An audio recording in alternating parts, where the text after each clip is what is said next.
Thank you.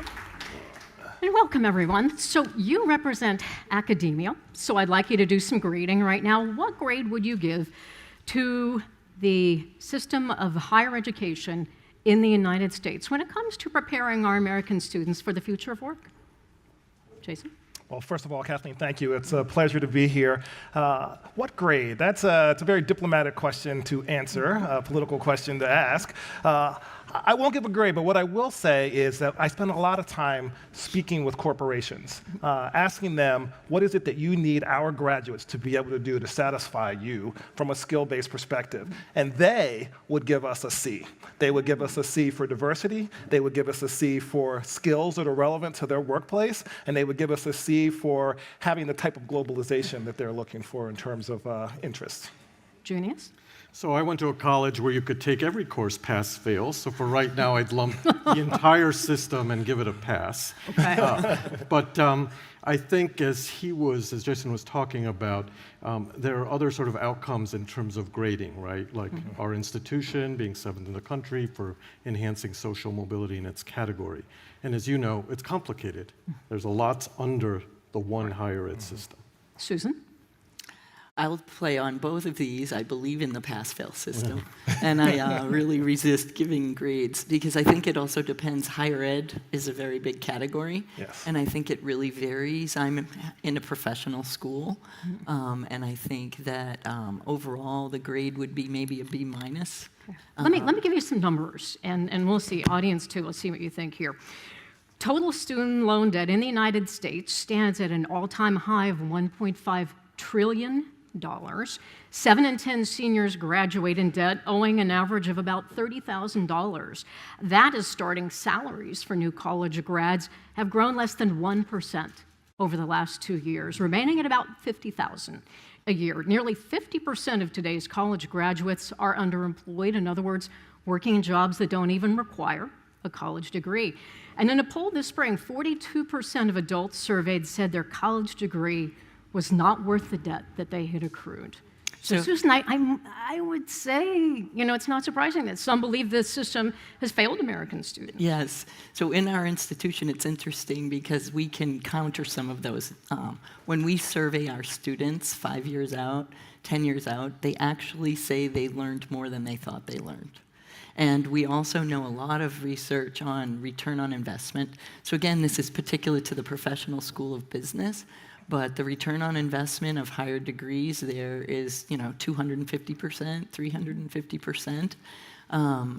There are, still demands. A lot of our economy runs on business.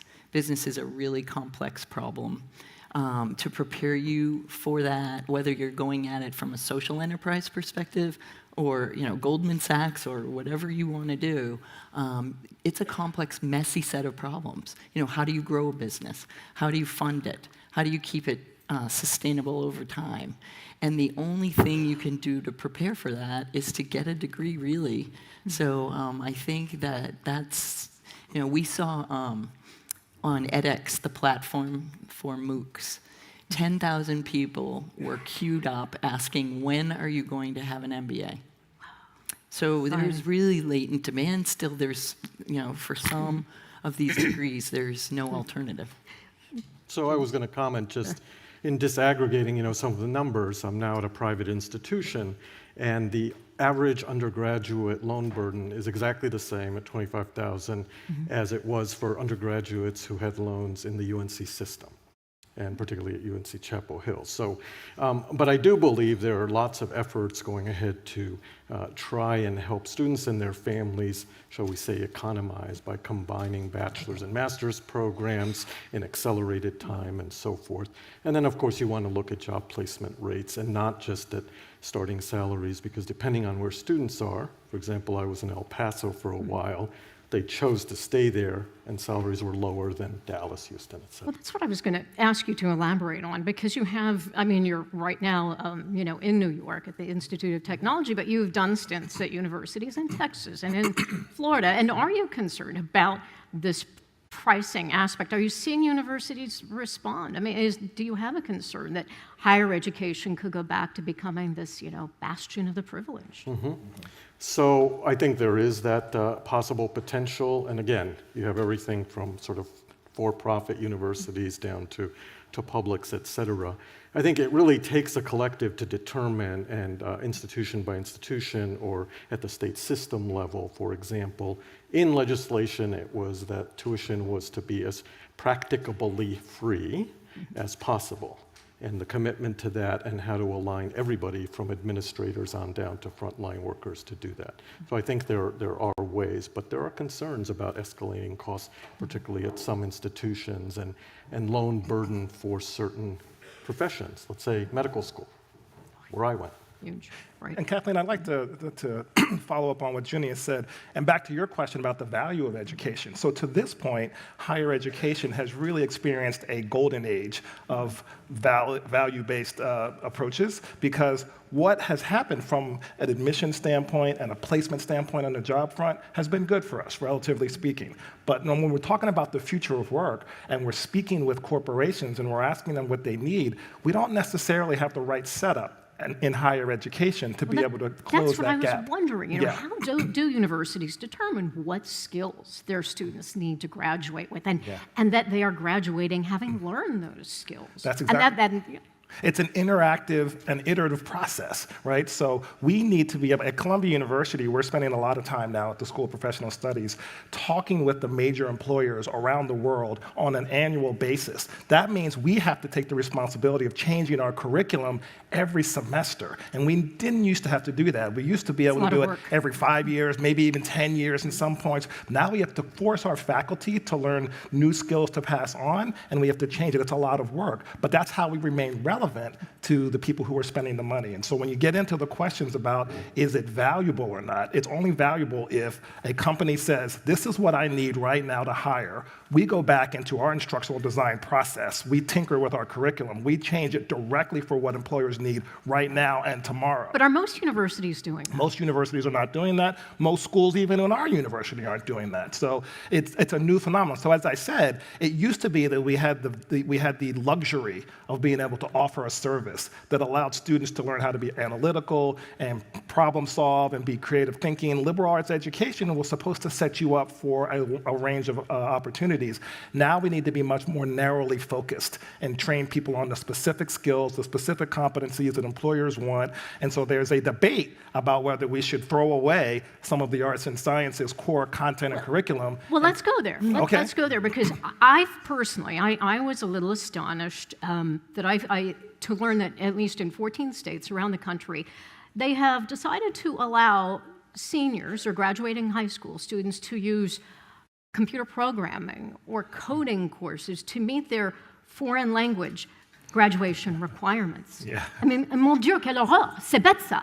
I mean, I just think, are we in danger of going too far? Really letting this pendulum swing way too far in the other direction. Don't we need to still value creating strong thinkers, people with great skills, intellectual skills, to engage in our country and the world?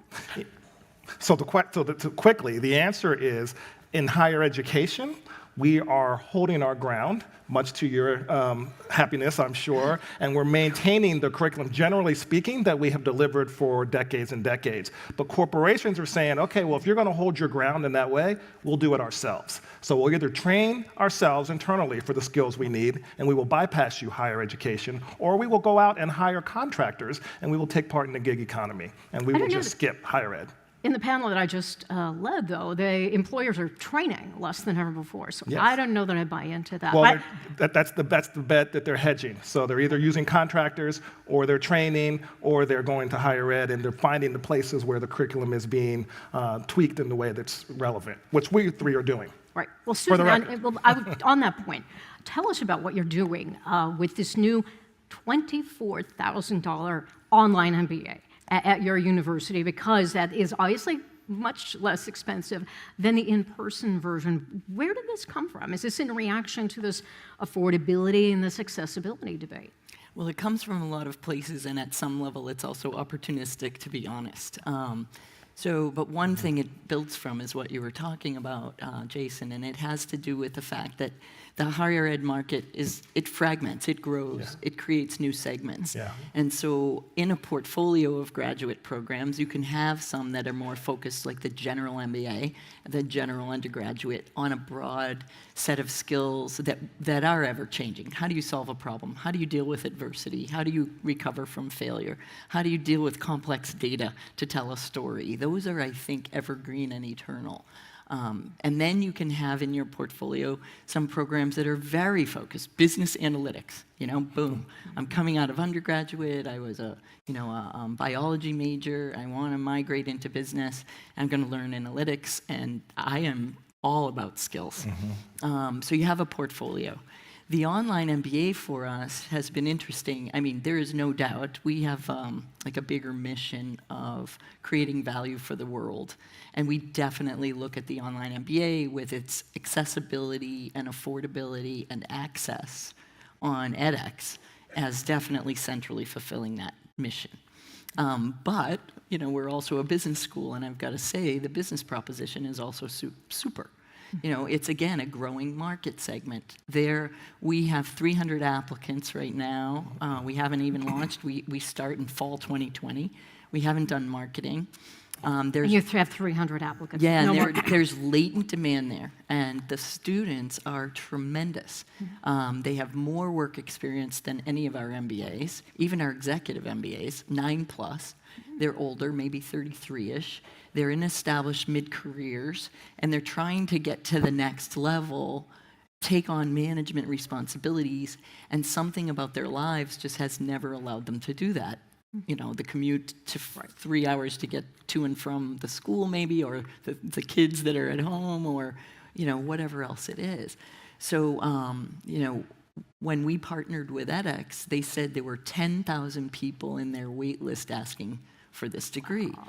So there's demand there. And So are you going to be the first of many universities to go this route? No, University of Illinois has already. a $22,000 on a competing platform, not edX, but Coursera. And interestingly, though, they shuttered their part-time and full-time, and they are all in on online. We're much more about, there's a market, there are different segments, and they have different needs. So how would the experience be different, and then the value in the end? Yeah, What so you were the experience is going to be really different. If you look at the schools ranked 20th to 70, which is where we are, sorry, not where, 50% of them have degrees in online space, and they describe those as, same faculty, same degree, same price, and same content. And first we say, no way. I mean, really? I mean, you have a technology. The whole point of getting back to the business proposition, we're being disrupted. There's new technology, new ways for learning. It darn well better be different, right? And then you online, in an online platform, you can get to scale in a way that you cannot when you're in a classroom at Columbia or Boston University, and you have 35 students in the room, and you have personal relationships with them, and a career counselor's working with every single one of them. This is scale. So scale gives you, first of all, also the ability to be delivering at a lower price. So it's, there's this untapped demand, global, worldwide, that needs access to this education. There's technology that can enable it at that price. So when we designed it, we were very cognizant that we would now be the people with one of them at 125 and one at 24. And so this gets back to your point as well about value proposition. All of a sudden, putting aside even the news cycle that you're referencing, where you hear about debt all the time, and it's surpassed mortgage debt at this point, right? So putting that aside, you have to be able to say that this program is going to deliver this, and if you want an enhanced experience, take that. So the way we designed our online MBA is we decided to take a really strong stand. We said there's 6 modules. You come in, you take the 6 modules. And you don't get a choice. We have been talking to companies, we've been studying this, we know what you need.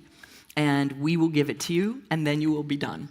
If you want to go deep into marketing or finance or health sector or social impact, that's nice. That's this degree. So it's tight. And what's also wonderful about it is since we are starting from square zero, we had the ability to do something that higher ed just never can do, which is to start clean slate without baggage and design something from the ground up. So we put people in each mod to work together to create the module. I want to go to Jason and Junius, give them a chance to chime in. So I'm going to deviate a little bit from online about really the co-creation of curriculum and what students should be learning, et cetera. So most universities, including ours, talk to industry partners, blah, blah, blah, blah. I want to focus a little bit differently on the students and the value that we get from really deeply understanding where they are. So let me give you 2 examples. 2 students co-designed the first blockchain course, okay, in the business school because they had done a startup that had won awards at competitions and so forth. The second example is what we realized in our Entrepreneurship and Technology Center is it was created for startups and entrepreneurs out in the community. The center would provide a whole bunch of services to help support them through the patent process, whatever. Well, it turned out we had a whole bunch of students who had startups and LLCs, et cetera. It's been completely shifted so that the center focuses on enhancing students' entrepreneurship, knowing that the talent was there, et cetera, and really understanding how they then can help new student entrepreneurs who turns out are quite advanced in what they're doing. So it is industry partners, it's families, it's community people, et cetera. But then it turns out these students have such a rich base of knowledge and contribute to sort of our new mantra of critical creativity as the necessary skill for the 21st century. Jason, before we go to audience questions, I was wondering, when we're talking about success for students, how do you measure success for universities like yours? Is it the percentage graduating, getting jobs, making more than their parents did? What are the metrics? Well, there are traditional metrics. So job placement, job advancement are certainly the ones that we focus on a lot. But the one that is most relevant to the future of work is adaptability. So we have a lot of competitors in higher ed now. So we have providers that are providing alternative credentials. We have internal organizations doing their own training. And so we have to think about, okay, what is it that we need to do to be able to both maintain the core curriculum that we have had, but also advance and change and be adaptable to what the corporations are looking for. One of the things that's interesting for us at Columbia now is that the employers are actually going into different populations of our students to hire them for work. So we run a high school program, and we run programs for retired persons, and then undergraduate and graduate in between. And the high school population is where they are starting to hire students more from than any other in our school, right? And so What kind of students? Technical What skills? students, Okay. coding skills, machine learning, AI. And so when we look particularly in the sector of technology, the request that we're getting for students is much more on the 17 to 20 age range. There was a big study that was done recently. I can't remember who did it, but they said that the most productive members of society who can do coding and other kinds of quantitative skills are between the age of 17 and 20. And so some of these companies have taken that data and said, okay, we don't really want your undergrads and we don't want your graduate students. We want access to that high school population. Hey, but I love that Austin said earlier that they have taught someone as old as 60 to code. So it is possible. It is possible. And we do both. And we do both, right? All right, let's go to our audience questions. All right, from Anonymous. If AI kills the majority of jobs and the majority of U.S. voters are on UBI, won't liberal arts be pretty important, even at high school level? Who wants to take that? Well, I'll start as an English major, right? So who also went to business school. I think the liberal arts and traditional things like critical thinking, which is really not a soft skill, can really be pulled out. I mentioned critical creativity, and we do believe liberal arts can be enhanced. We've got English composition courses where the faculty member who did digital humanities at Georgia Tech makes students in English composition design an app. The app is connected to the readings and the composition, et cetera, and is sort of fully integrated. And so if you look carefully at what and how people learn, you can even pull out cross-cultural competency from liberal arts. You can pull out something the Institute for the Future now thinks is a needed skill, resilience. So I'm a big fan. I think there are ways to sort of reshape and recraft of how to draw the best you can for now from the liberal arts. And I would follow up on that by saying that soft skills are king right now. So as much as technology advances and AI begins to take over more and more of our production cycles and things like that, we still need people and people's creativity to communicate, to translate difficult concepts, to force people to coordinate and collaborate. And that is the core of our curriculum. So you asked the question earlier, and we've been discussing this, we do have to go more narrowly and deeply into the subject areas so that our skills are translated for employers, but there's no replacing being able to communicate and manage people in that process. And one of the things that we found is the 60-year-olds can code, but they also can manage and communicate with people better. The soft skills. That's exactly right. So we're doing a lot of mentoring and reverse mentoring, right? And so we have populations of people who are better with technical skills, and we have people who are better at the soft skills. We can all learn from each other. We can all learn from each other. That's right. All right, next question. Why do we continue to talk about rankings? Most students don't have choice. They go to the school closest to them. How do we ensure quality education everywhere? Oh. Susan. We pick on the rankings part, then there's quality. Thanks. Why do I would put that back to the audience. Why do we continue talking about rankings? I mean, when you look closely and analyze the rankings, I think every business school dean will just put their head in their hands and say, oh my gosh. You know, you can have a 10-way tie, and you're out to the second decimal point, and you move like $10 on a starting salary, and you go up 11 spots because you were in a tie. It is unbelievably unreliable data. It's not valid data, and yet it's an industry that just won't go away. And I think part of it is, you know, what does anything like that serve as a purpose? It serves people trying to make choices, and, you know, how do I even think about this complex set of alternatives? And, you know, but boy, sitting at my computer right now is a list, an Excel spreadsheet, alphabetized, with 350 college names on it, and one 5-point scale, where 5 is outstanding and 1 is marginal. And I'm supposed to go down that, and that's going to comprise the majority of somebody's ranking. That's right. And it's so there are some that are just a peer eval, you know. And what do I know about those 350? Right. So I'm not even going to go to the second part of the question. I wish they would go away, and you know, that we would control the conversation. You asked what matters and what are the metrics that matter, and so I think we're all trying to do that, to focus attention. Some of those variables may be inside some of the rankings and maybe account for 2% of the variance, but, you know, take control of those and maybe even have a collusion where we come up with our own rankings. Yeah, and I mentioned social mobility, right? There are rankings. It's a particularly discrete outcome that's measured by different folks and probably has meaning certainly in the longer term for many people, as opposed to your number 6, your number 12, your number 15. Right. Jason, I want to give you this last question just real briefly, because you say you talk a lot to employers. Yes. So how can we get more employers at the table to invest in getting their workers new credentials, since everyone seems to agree that staying trained throughout your entire career is so important? That's exactly right. And I think the major question that I spend a lot of time answering and asking is, whose responsibility is it, right? So we are here talking about higher education's role and how we can all shift our curriculum, our practices to be more responsive and make our value proposition better.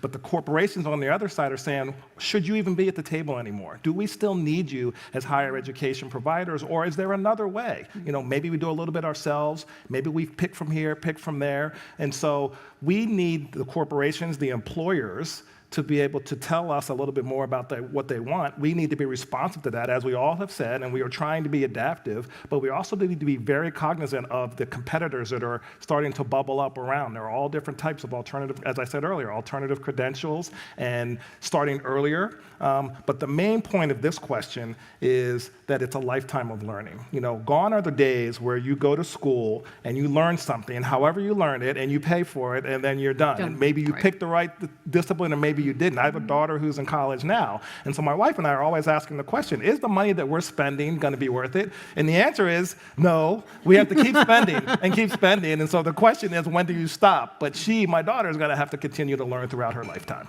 Yeah. Excellent. Jason, Junius, Susan, thank you so much. Thank you very much. Thank you.